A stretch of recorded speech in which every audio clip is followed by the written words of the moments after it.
I grew up with Jared, and we were childhood friends. After I was framed, he refused to let a lawyer defend me. It was simply because I was too rebellious, and they said it was all my fault. Later, I was beaten and reformed in there, suffering endless torment. I learned that love isn't everything. But he cried hoarsely, begging me not to leave. When I got out, I was still wearing the school uniform from 5 years ago. Since no one came to pick me up, I had to walk back alone, step by step. Honestly, I wasn't sure if I should go back. I had been taken into Jared's home when I was 5. Everyone said my parents couldn't handle the failure of their business and committed suicide by drowning. If it hadn't been for his parents' kindness, I would have ended up as just an ordinary person. Back then, I didn't believe it and kept asking Jared for things. Trying to get the so-called sense of security. But now, the once glamorous young lady, even the $20 in my pocket, were gifts from others. I took a deep breath. I walked into a convenience store to buy a loaf of bread. The Charlotte of the past would never have settled for such a thing. Even if the food had been left in the fridge overnight, she wouldn't have eaten it. For this reason, Jared's mom even made a special cafeteria for me at school. But now, I looked at the bread bag the store clerk was about to scan, and I couldn't help but smile bitterly. We just took all the cash, and there's no change in paper money. Can you pay with your phone? He looked at my cash, slightly awkward. But I didn't understand what he meant. Pay with my phone? I used to have a phone, but I always paid with cash or my bank card. Can people pay with their phones now? I felt embarrassed and didn't know how to explain to him. I didn't have a phone, and I didn't know how to scan codes. The dignity deeply ingrained in me made my face flush, and I stood frozen. The clerk looked at me, growing impatient. Are you going to pay or not? I hesitated, my voice almost inaudible. I don't have a phone. It was like a mosquito buzzing. I could almost hear whispers from the people behind me in line. Their stares felt like sharp arrows piercing my back, making it hard for me to move. My hands began to sweat. I couldn't help but think back to 5 years ago. At the beginning, I still hoped Jared would come to save me. No matter what, at least for the sake of Jared's family, he should come and see me. But in the end, what I got was that those 2 women, with their lawyer, dragged my name through the mud. There were no surveillance cameras, and their testimonies matched perfectly. I had no way to overturn the case. And Jared gave up on me. Or Jared's family can't get involved. Just accept the verdict, they said. Besides, if she didn't do anything wrong, how could anyone accuse her? Those 2 sentences cut me off from Jared's family completely. The childhood friend I thought I had was just a joke. Now, it was time to wake up from that joke. The clerk was still staring at me, and I quickly waved my hand.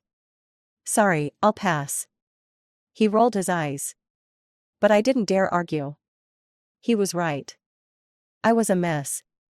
Thinking that I had such a close relationship with Jared, that I ended up in a situation where I had to learn everything from scratch. I walked dazedly down the street. My shoes were uncomfortable, and I was starving. In the 5 years I was inside, I never once had a decent meal. Now, my stomach was burning, and I couldn't even feel the hunger pangs telling me when to eat anymore. I don't know how long I walked when a car stopped in front of me. A person got out, someone I didn't know. I instinctively turned to run. A voice came from the car. A voice that sent chills down my spine, the voice that had become my nightmare. Charlotte, get in the car. I turned and looked. The window was rolled down. That handsome face appeared, his messy bangs combed back, carrying the pride of a successful person. He had always been perfect. And still was. Maybe these 5 years, he had lived freely, walking a smooth path paved by Jared's family. Miss Charlotte. His assistant opened the door for me and formally said, please. If this had been the old Charlotte, seeing Jared personally come to pick me up, I would have been overjoyed. But now, I just instinctively took 2 steps back, cautiously and respectfully saying, thank you, I can go back on my own. Get in the car. Jared frowned. Don't make me say it again. I shivered, as if recalling something, and, like a reflex, I stepped forward and got in. I sat silently in the car, the interior was eerily quiet. If it were before, I would have made sure to talk to Jared, telling him everything I'd been doing lately, everything I'd been through. but now, he just rubbed his temples, looking annoyed. "Charlotte, can you let me have some peace and quiet?" So now, I let him have peace and quiet. And that's all we had left between us, silence. He looked at me with a complicated expression, as if he wanted to say something. In the end, he only muttered, "Seems like you're doing well." My body stiffened, and I couldn't help but turn my head to look at him. So this is how he saw the 5 years I suffered, as me doing well? Was that what he thought?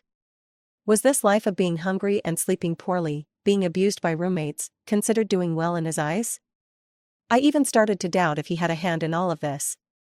But I didn't dare ask. What would knowing change? I had nothing now. How could I make him pay? After these 5 years, I realized how powerless I was. With just one word from him, I couldn't even fight back. And to Jared, I was just a little cat, a little dog. Even if I had died in prison, maybe someone else would have taken my body. To him, putting in even a little effort for me was a waste of time. I swallowed the bitterness in my mouth and tried to force a normal smile. "Yeah, life's been good." Jared wasn't satisfied with my answer, but he didn't say anything more. There was nothing left to say between us. The car sped down the road, heading toward Jared's home. The seat was incredibly comfortable, a softness I hadn't felt in a long time. I sat carefully, but still couldn't stop the long-forgotten drowsiness. To prevent Jared from taking advantage of it, I secretly dug my nails into my flesh, and a faint bloodstain appeared, barely keeping me awake. Fortunately, I had long grown used to such self-inflicted pain, so it didn't hurt as much. But my head throbbed, enough to keep me alert. Like a tight string, ready to deal with any sudden situation. "Why don't you just go home?" Jared, now the boss, seemed to be talking more. I secretly felt impatient but kept my face calm. "I don't have enough taxi money." Jared frowned and looked at me. "You can't just walk around the street like this. What if the media catches you?" He paused, and his tone softened slightly. "Change your clothes and shoes when we get back. Don't you feel embarrassed?" I looked down at my clothes. But this was the same outfit I had worn when I got into trouble 5 years ago. Isn't it fitting that I come back in the same clothes now? Inside, I didn't need to change anything. I pulled at the hem, trying to make it look a little more presentable, but it was all in vain. Maybe the yellowed fabric made me look like a beggar. I wanted to snap back like before, but then I remembered, Jared hadn't come to see me even once, so he wouldn't understand. I fell silent again and nodded. Jared's irritation grew stronger, and the air around him felt thick with a heavy pressure. Strange, I was the one who suffered. Why was he angry? My silence lasted all the way to Jared's house. The car drove in, and I was greeted by the grand entrance and garden. As I was about to step out of the car, Jared suddenly grabbed my wrist. I froze, my cold sweat pouring down. It was like I had done this countless times before. I instinctively pushed him away and shrank into the corner of the car, hugging my head with both hands to shield myself. Like a little ball, protecting myself. "Sorry." I apologized, confused and unconscious. The world started to spin, and the subconscious impressions in my memory gradually grew stronger. I couldn't tell if it was now or in the past. All I remembered was that I had to beg for mercy. As long as I cried and begged, as humbly as possible, their punches and slaps would be fewer. I might even get a little more food. I was like a madwoman. I just wanted everything in front of me to end quickly. But the familiar pain didn't come, so I cautiously peeked out with one eye. Jared's expression was not right. The driver and the assistant also sensed something was wrong and turned their heads. Then came Jared's furious outburst. "What are you looking at? Get out of here." My brain instantly received the command, and I immediately went to drive. "Okay, I'll go right now." "Charlotte." In the next moment, Jared forcefully grabbed me. His strength was immense, and my wrist quickly turned red. With restrained anger, he gritted his teeth. "What's wrong with you?" I met Jared's gaze and froze. My memory began to fragment, and even the scenery quickly faded away. All I could see was him. "Jared, I'm scared. The people here are beating me." I threw myself into his arms, acting like I used to, trying to be cute. "Please, take me away. I promise I'll stay far away from you in the future." I won't follow you again. Jared. I whispered, my voice breaking in sobs. Jared slowly placed his hand on my head, his voice tender and soft. It's okay, you've come back. The sensation on my head was so real, it seemed to calm all my fears. But the next moment, those memories surged back like a tide. In them, there was another person, someone who used to caress my hair before she abused me. She liked to smile, to inflict pain on me with gentle words. You like Jared, but you should look at yourself, do you think you're good enough for him? She cut my hair messily with scissors. She would smash bowls and threaten me with the broken pieces against my face. In that extreme fear, I could still remember the way she looked at me. It was malicious, even delightfully so. She said I wasn't worthy of Jared. She said in everyone's eyes, I was just a clingy leech to Jared. As I counted down the days for Jared to come, she would constantly warn me with words and actions. Eventually, I stopped wanting Jared. In the end, I had forgotten what it felt like to love Jared. It was like a tangled mess, and I struggled to break free. When I saw the tear stains on his suit, I panicked and reached out to wipe them away. I'm sorry. I'll clean it up right away. Please don't hit me, I beg you, don't hit me. I won't like my brother anymore. At that point, I froze, as if I had fallen into some strange loop. No, wait. I mean Jared. I won't call him brother anymore. He's Jared, someone I could never reach. The sharp sounds of shouting and laughing from those days rang in my ears. Like restless ghosts, it seemed like I could hear them wherever I went. The emotional turbulence was too much, and I passed out. When I woke up again, I was in a familiar room. I immediately sat up, only to realize the room was empty. Outside, I could faintly hear the sound of fury coming from Jared's study. He was on the phone, speaking loudly. What kind of life has she been living in prison? I didn't know what the other person had answered, but Jared's expression changed, as if he had been choked. Then, he tightly gripped the pen. His joints were white, and veins were bulging. I told you not to care, but that doesn't mean people can bully her. If this happens again, you can forget about being a lawyer. I quietly left, saying nothing. He could have helped me, but he did nothing. He was at ease sending me inside. And he was also at ease living his life outside. I became more and more certain, to Jared, I really didn't matter. After I returned to my room, the nanny Delia came in with a bowl, her expression not very pleasant. She never liked me being around Jared, and now, seeing me in such a fallen state, she straightened her back even more. She placed the porridge beside me with a crisp sound. This is the porridge young master asked me to make. She crossed her arms. Thinking you're some kind of young lady now? What are you now? I didn't answer, just quietly staring at the bowl of porridge. In the past, no matter what happened to me, Jared would pretend not to see it. Even when I was sick with a high fever, he never once gave me his attention. But now, even though it was porridge made by him, I didn't feel happy at all. I even felt a little nauseous. Looking for an excuse, I said to Delia, Delia, can I have some water? Maybe my attempt to please her was too obvious. Delia couldn't help but sneer, oh, now you're understanding your place? I nodded. She froze for a moment, then couldn't say anything. It was true, I never admitted that I wasn't meant for Jared, that I would eventually marry into his family. Now, I was so obedient, it caught Delia off guard. She coldly said, all right, don't act like you're some kind of virtuous lady. Jared is stubborn. If he says he doesn't like someone, he definitely won't like them. I didn't question her, just nodded. Delia seemed to want to say more, but Jared walked in. Delia. His expression was not good, and I wasn't sure how much of our conversation he had overheard. Delia's face changed immediately and quickly took the bowl away. Well, that saved me the trouble of finding an excuse not to drink the porridge. After Delia left, the room became quiet again. He stood at the foot of the bed, quietly observing me. Now, I didn't have any more feelings for him, so I didn't blush or feel shy when he looked at me like I used to. I looked back at him. Why didn't you rebut what she said about you? He sat by my bed, and I instinctively scooted back. Jared noticed and his expression kept changing, but he held himself back and asked, have you really grown to despise me after 5 years? I shook my head. No. two dry words. Jared's anger flared up, and he stood up abruptly. At that moment, a fashionable woman walked in. With brown wavy hair, a delicate suit, and high heels clicking softly on the floor. I knew her. She was Jared's desk mate from high school. Her name was Elaine. Looking at her outfit now, she was either wealthy or well off. She didn't look like the girl who used to borrow money from me. Elaine glanced at us and smiled. "What's going on here?" Jared immediately softened his tone.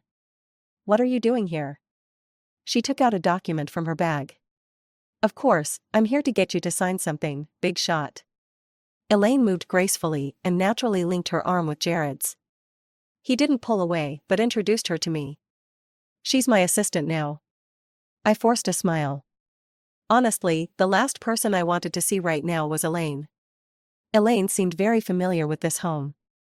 Like now, she could even stay in the room I once desperately wanted to occupy. It was just one wall away from Jared's. Elaine leaned against the wall, winking at me. "Charlotte, Jared and I didn't expect you to come out so soon, so the room's not ready yet."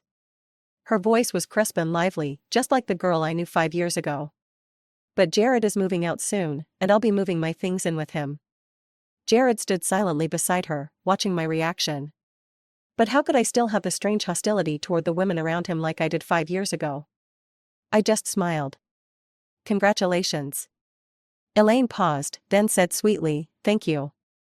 It seemed she had truly achieved her dream. She found a good man and was going to become a rich man's housewife. Unlike me, who had wasted so much time without a degree or a job. I didn't even have $100 to my name. She shone brightly, while I was like a flower crushed and broken in the mud. Anyone could step on me. This was the retribution for being with a man. And the price of my growth. I didn't go downstairs for dinner, I just quietly stayed in my room.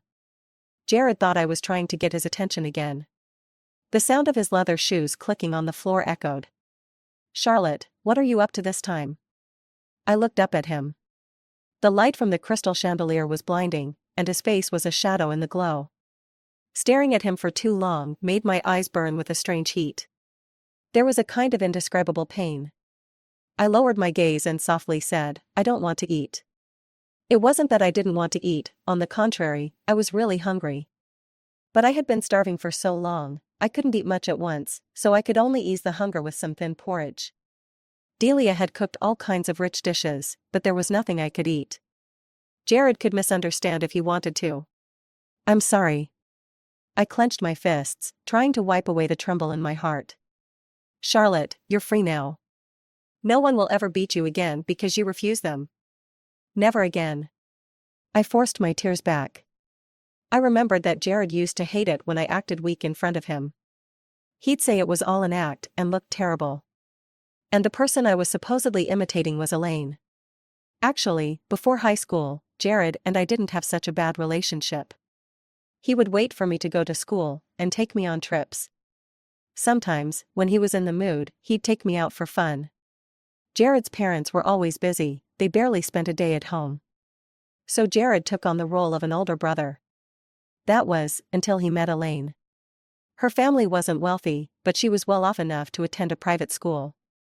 On the first day of school, she became Jared's deskmate. She didn't care about the power of Jared's family. Whenever Jared didn't do his homework, Elaine would glare at him fiercely. Then she'd follow him every day until he finished his homework. After that, Jared became more and more reluctant to do his homework. Every time he came home, he would just stare at his books, then smile lightly. I felt uneasy, and immediately went to find Elaine. She just looked at me with disdain. "Charlotte, do you really think childhood friends can beat someone who comes along halfway?" I didn't understand what she meant. Her expression angered me, and I started to target her, sometimes intentionally. After she cried and left, angered by something I said, Jared lost it. He kicked my desk in front of the whole class. Everything spilled out all at once. "Charlotte, stop acting like an animal." He actually said that to me. He dared to say that. I was nearly out of my mind with anger. In a fit of rage, I rushed to Elaine's house. I arrived just as her family went bankrupt, and she was kneeling on the ground, looking pitiful. I didn't want to ask too many questions, just handed her a card. It was my allowance from Jared's family. I didn't know how much her family owed, but it was enough to help in an emergency. I thought she was being difficult because of pride, not realizing that I was wrong. The card I gave her was thrown back at me by Jared. He was furious. "What exactly did you do to Elaine?" Jared slapped me. "Her family's bankruptcy was your doing, wasn't it? Is your inheritance just for you to throw your weight around?" He didn't even give me a chance to explain. He instinctively stamped his judgment on me, assuming that I was behind the bankruptcy of her family's business, and then used the money to make Elaine leave. We'd known each other for years, yet it all crumbled because of someone else's words. I was young and impulsive back then. I sneered and said, "Yes, that's right.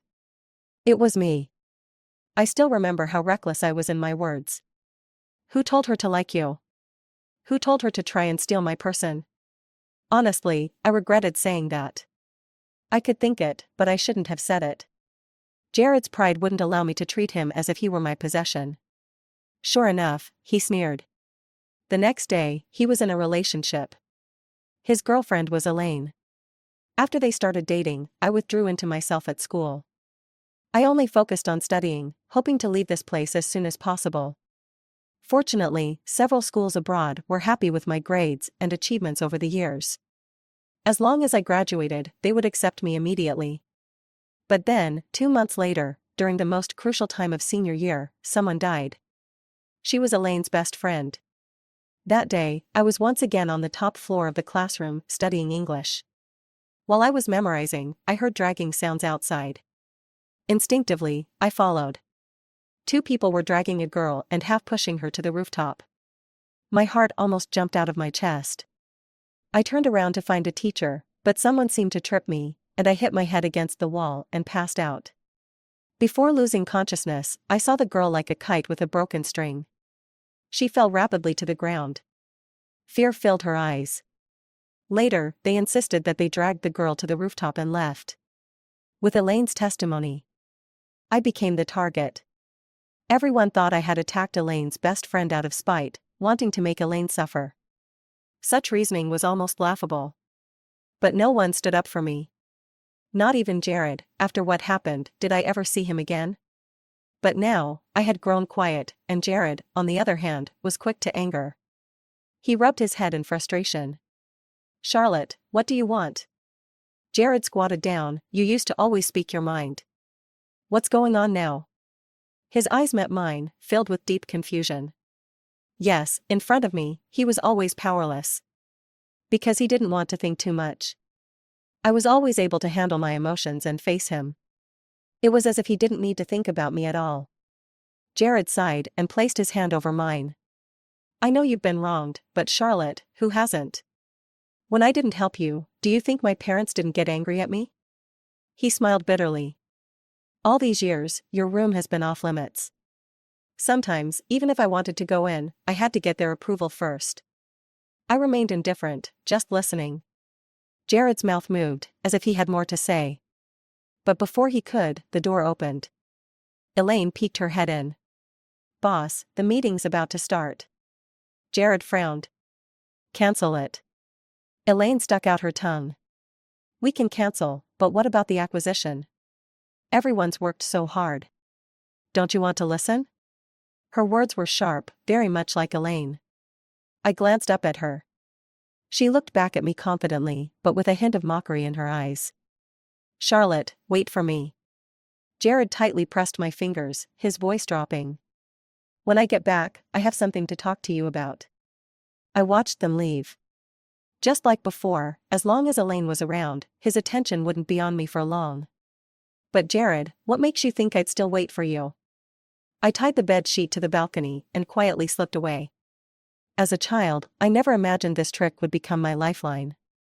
All the old things were still there, so I just grabbed what I needed and left. Leaving Jared's house, I glanced at the room with the light still on. Jared hadn't changed, and he probably wouldn't notice I was gone for a while. I didn't care whether the light in that room was on or off. I quickly slipped on my house slippers and ran as fast as I could. The old wound still throbbed faintly, but I couldn't care less. To my surprise, not 10 minutes later, I was spotted. Charlotte? He got out of the car, wearing nothing but a casual t-shirt. His messy bangs covered his forehead, giving him a boyish charm. I resigned myself and said, "Long time no see, Leonard." He was my deskmate in middle school, but he transferred abroad in the second year. But now wasn't the time to catch up. I grabbed him and asked, "Can you take me to the bus station?" He didn't understand, but he still agreed. Just like in middle school, not understanding my behavior, but still following me like a little sidekick. In the car, Leonard kept asking me why I was going to the station so late. I had no choice but to mumble a few vague replies. He turned the steering wheel with a cold expression and changed direction. "What are you doing?" Leonard looked at the road. "We're going to the hospital first." When we got to the hospital, he didn't care about the stares from others and lifted me up horizontally in his arms. Then a doctor came out from inside. I was forced to undergo several tests, and when the report came back, I was still feeling dazed. Except for Leonard. He stared at the papers intensely, his hands trembling. "That bastard really took care of you like this?" Leonard's voice was filled with so much pain that I couldn't help but look up at him. "It's fine. I'm better now, aren't I?" Leonard sat down at the edge of the bed and asked, "So what do you think of Jared now?" His sudden question caught me off guard, but I still shook my head. What else is there to think? I never want to see him again, even if he dies. Leonard nodded. "All right." I blinked. Just then, the door to the ward opened, and Jared walked in with a stern face. Elaine was behind him, blinking innocently. I turned my head away, for the first time wishing to rely on someone, casting a pleading glance at Leonard. Leonard smiled at me reassuringly. "The patient needs to rest. Let's talk outside." He pulled Jared out, with great force. Elaine didn't follow, her eyes lowered, with sharp eyeliner drawn. "You really are lucky, now you've got Leonard on your side." I didn't understand what she meant, nor did I want to bother with her. I simply turned my face away and looked out the window at the night view. "Isn't it nice inside? You're treated like royalty every day. Do those women treat you well?" "They took a large sum of money from me." I turned back in fury, glaring at her. Elaine seemed pleased, her long nails scratching my face. "Do you know, I've been waiting 5 years to see you like this? I visited those women every day, listening to them tell me about your miserable state. You have no idea how happy I was." She leaned in closer and whispered, "Forgot to tell you, a lot of what happened was something I taught them to do. As long as it's not discovered, you can endure even more." Elaine's face twisted with malicious glee, and without a doubt, if we weren't in a hospital, she would have been happy to tear my face apart and rip me to shreds. But right now, I wanted her to experience the same pain I once did. But how could I do that? She had money, status, and was Jared's beloved girlfriend. And I had nothing. Only my life. A string inside my mind seemed to snap. Why? Why was this happening? Why could the abusers roam free, while I had to endure all this pain? Could I never escape? Then let's die together. It felt like I had received some sort of signal. I ripped the 4 needle out of my arm and gripped Elaine's neck with both hands. She seemed not to realize I could be this crazy, and immediately started waving her hands to pull me off. I grabbed her by the hair, dragging her like a dead body. I opened the window, and a cold wind rushed toward my face. That was my freedom. We were still rescued in time. Jared was the first to notice something was wrong. By the time he rushed in, I was expressionless, almost throwing Elaine out the window. Half of her body was already hanging outside. She looked just like that girl. With the same terrified expression, but Elaine was even more afraid. Jared grabbed Elaine's hand while forcefully pushing me away. "Charlotte, you've really lost it."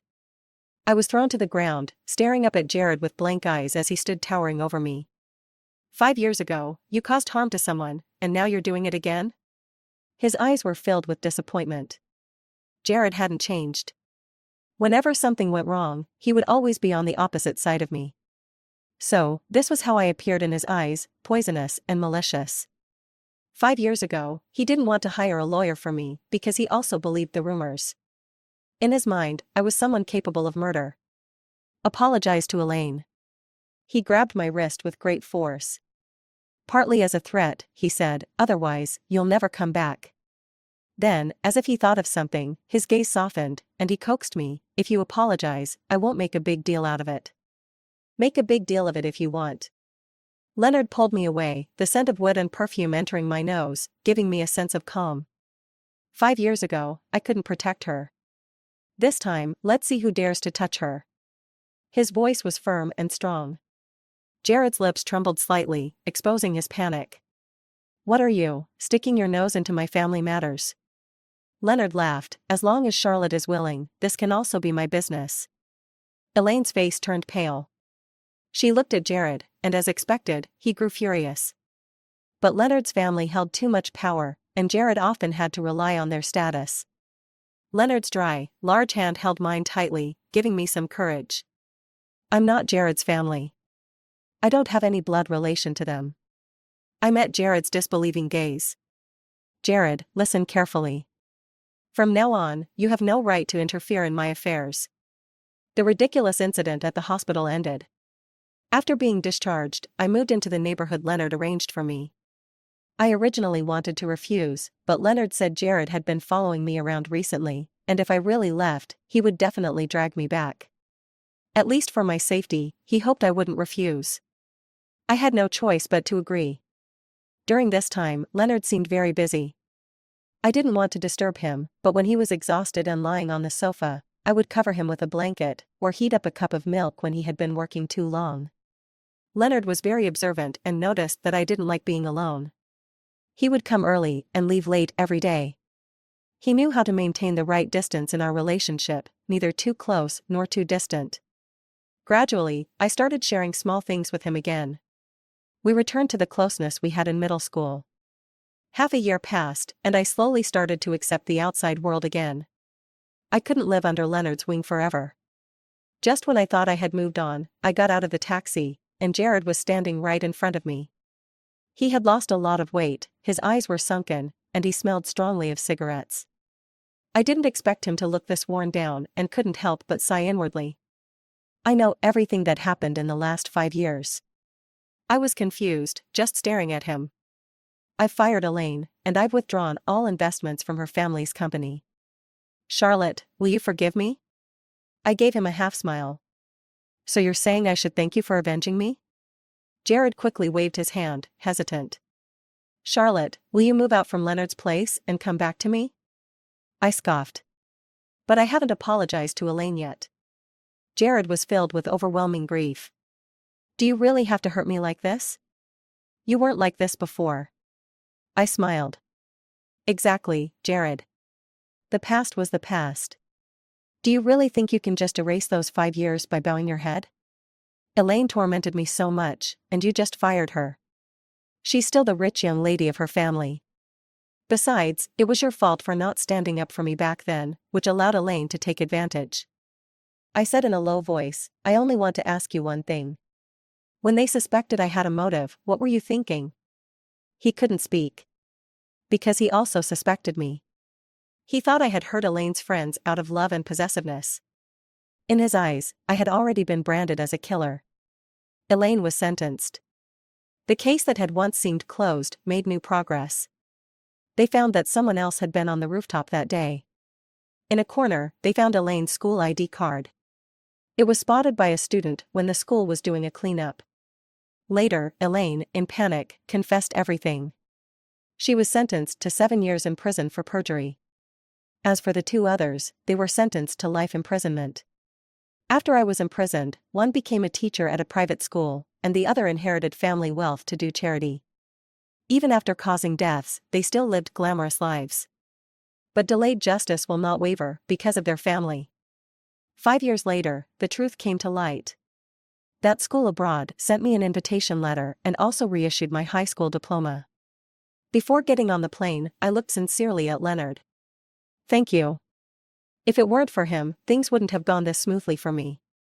He simply patted my head and said, study well out there, I'll give you a big gift when the time comes.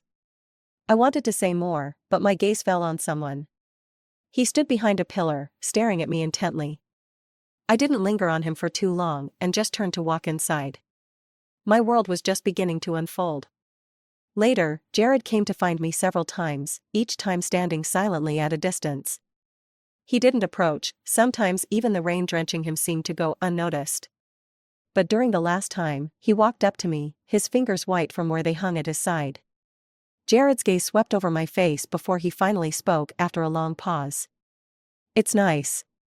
Better than being in that house." The bitterness lingered at the corners of his lips as he walked away heavily. I felt confused by his actions, but was too lazy to dig deeper. When I graduated, I received some information. The circumstances of my parents' deaths were redefined. It turned out that Jared's family wanted to take over my dad's company, and after their acquisition attempt failed, they tampered with my parents' car, deliberately telling them on a rainy day that I had a fever of nearly 104 degrees Fahrenheit. In the midst of such harsh conditions and anxiety, they fell into the sea.